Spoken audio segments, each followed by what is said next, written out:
নমস্কার বন্ধুরা, আপনাদের স্বাগত জানাই মধুর ঘরোয়া রান্নায়। গরমের দিনে শরীর ঠান্ডা রাখতে আজ বানাবো দু ধরনের আম পান্নার শরবত। আম পোড়ার শরবত বানানোর জন্য আমি কিছু উপকরণ ভিজিয়ে নেব। 4টে কাজু বাদাম, 4টে আমন্ড, 4টে পেস্তা, 2টো ছোটো এলাচ, 8-10টা গোলমরিচ, হাফ চামচ চারমগজ। এবার আমি হাফ চামচ পোস্ত দেব। সবগুলো এবার আমি ভিজতে দেব জল দিয়ে। 6 থেকে 7 ঘন্টা ভিজিয়ে দেব, আবার নইলে আপনারা ওভারনাইটও ভিজিয়ে নিতে পারেন। 2টো আমি বড় সাইজের আম নিয়েছি। এই আমটা আঁটি সমেত আঁটিওয়ালা আম নেবেন, কেননা আঁটি ছাড়া হলে সিদ্ধ হতে দেরি হবে। আমি এবার গায়ে কাঁটা চামচ দিয়ে ফুটো করে নেব।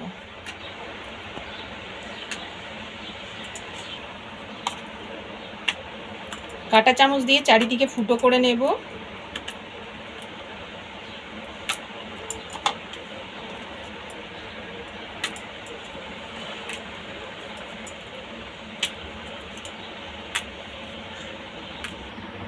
আমি এবার আমগুলো এই জালের মধ্যে দিয়ে পুড়িয়ে নেব। আপনারা প্রেসার কুকারে দিয়েও সিদ্ধ করে নিতে পারেন।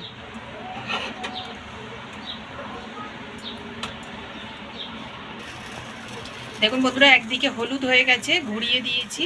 এইভাবে ঘুরিয়ে ঘুরিয়ে আমি পুড়িয়ে নেব আমটা। আমটা পোড়ানো হয়ে গেছে। এবার আমি গ্যাসটা বন্ধ করে দেবো, এটা নাবিয়ে নেব। একটা বাটিতে রাখছি, ঠান্ডা করতে দেব। এর মধ্যে আমি জলও ঢেলে দিচ্ছি ঠান্ডা করার জন্য, আর ভালো করে ধুয়েও নেব। আমটা ঠান্ডা হয়ে গেছে, এবার আমি ছাড়িয়ে নেব খোলা। আমটা পুড়িয়ে নিলে ছাড়াতে খুব সুবিধা হয়। খোলাটা খুব তাড়াতাড়ি ছাড়ানো যায়।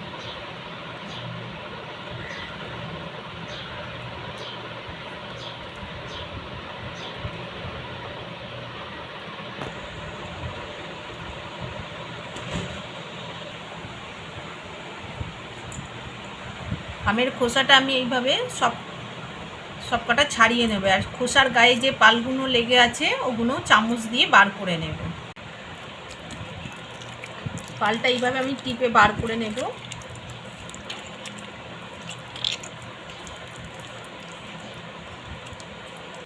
দুটো আম থেকে এই এতটা আমের কাঠ বেরিয়েছে।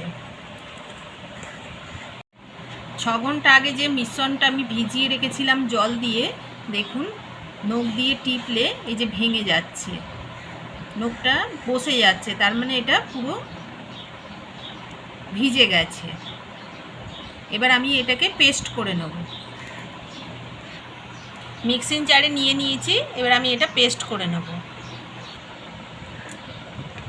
পেস্টটা করে নিয়েছি, এবার আমি এটা বাটিতে ঢেলে নেব।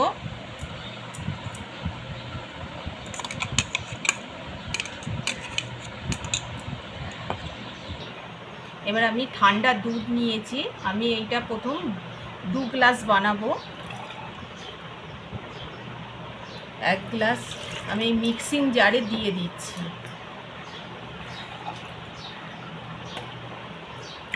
দু গ্লাস দুধ দিলাম ঠান্ডা।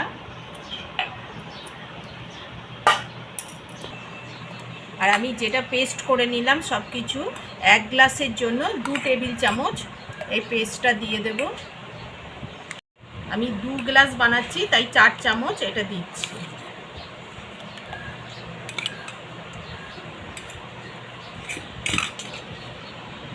আমের পাল দেব 1 গ্লাসের জন্য 1 চামচ করে, 1 টেবিল চামচ।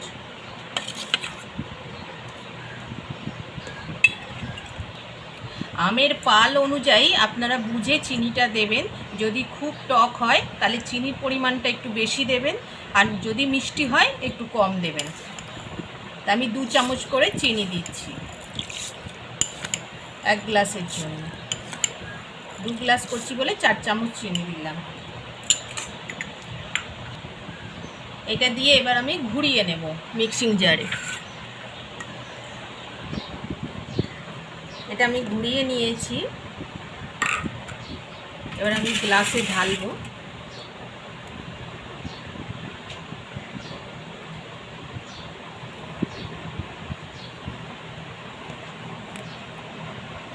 একটু বেশি হয়েছে।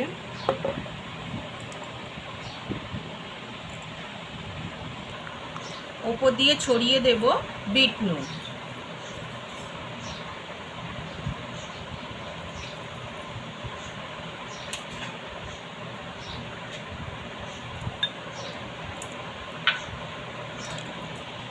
বন্ধুরা, এই একরকমভাবে বানালাম আম পানার শরবত। আমি আর এক রকমভাবেও আম পানার শরবত বানিয়ে দেখাবো। বন্ধুরা, এই আম পানাটা যেটা বাকিটা আছে, এই আম পানায় আমি 2 গ্লাস বানাবো। এবার এতে দেবো জল। আর এই আম পুড়িয়ে আপনারা একদিনে অনেকটা পুড়িয়ে এয়ারটাইট কন্টেনারে করে এরকম পাল বার করে রেখে দিতে পারেন, 1 সপ্তাহ ধরে খেতে পারেন। এবার আমটা আমি ভালো করে মিক্স করে নেব।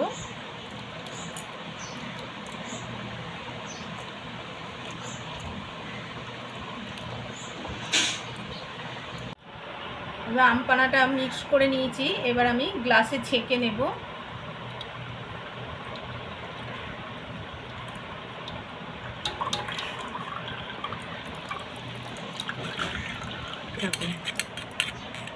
আমরা 2 গ্লাস ছেঁকে নিয়েছি আমি। দেখুন এর উপরে আমের একটা স্তর পড়েছে, আর মিক্সিতে গুঁড়িয়ে নিলে এরকম স্তর পড়বে না।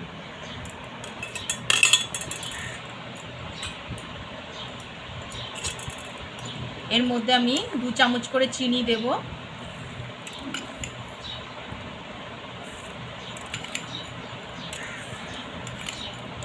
আপনারা যদি মিষ্টি বেশি খান তাহলে মিষ্টি বেশি দেবেন, আর যদি মনে করেন যে টক খাবো তাহলে চিনি কম দেবেন।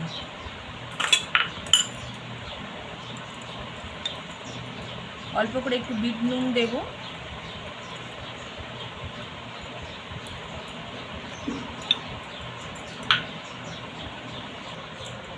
আর দেব 2 টুকরো করে বরফ। বরফের টুকরো বড় হলে কম করে দেবেন।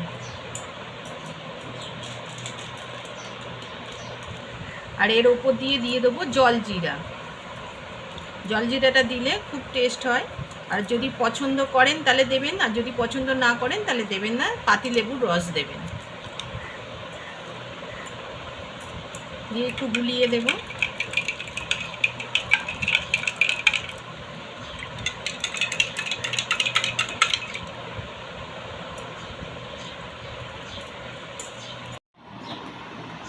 বন্ধুরা, আমি 2 রকমভাবে আম পানার শরবত করে দেখালাম। কোনটি বেশি ভালো লাগলো আমাকে কমেন্টস করে জানাবেন। ভিডিওটি ভালো লাগলে লাইক, শেয়ার ও সাবস্ক্রাইব করবেন।